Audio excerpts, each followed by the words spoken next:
çasol abarak ummat khiri ya habib halqol be canece nizam alada kadize zamana geçkunu kedal vafru emel şunu kedal kinabgu çulfakun çara kodun konrugu çara gabava sadaki sab'a dida Allah sabuha munte çoni rarçi zebag geheça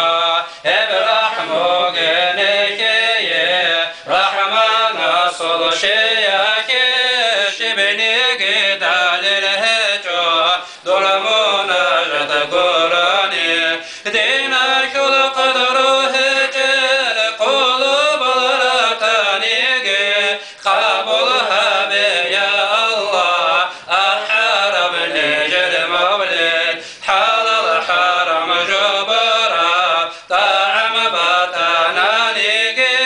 tasakyo habe derhan eldan icrazi için munvuk kundan dikaral dina şul vasiyataze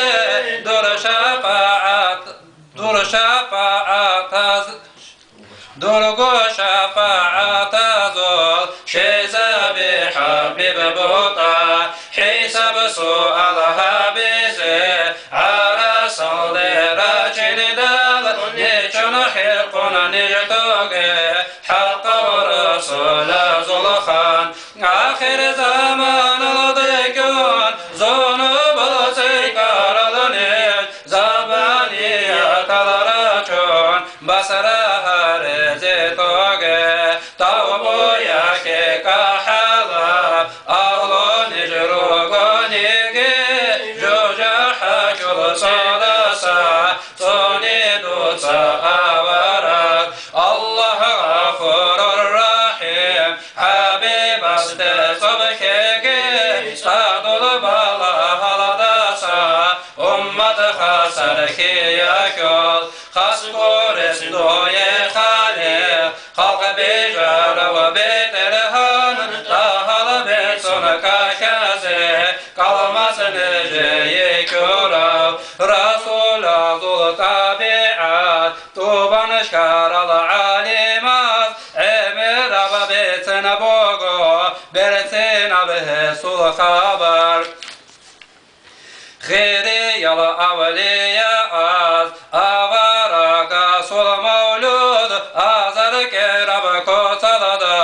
betena bogo takazada daha yastare karab sifataha bunka karab şu hadida gitasa tolgo dina şulvatsal doste khun khelev şuleb khabar janib batanim toge kar habi çogo hece bindir goynikar ruh ko hece behanceda halbu gebras bejede hala kavçakda date tambi şadab şuheniş talqi yabgo hurunil halkun gama şedilir şikab yarah baycago bodu çigere keliş fakir dilgo miskin ki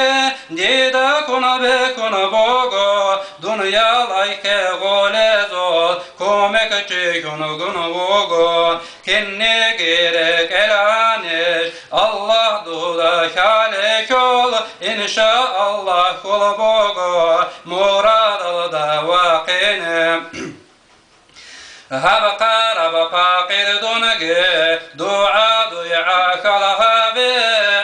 umru adada arab aciz ve miskin bugün rasul aste kul gekon abu rab mavlid bugün harbat diye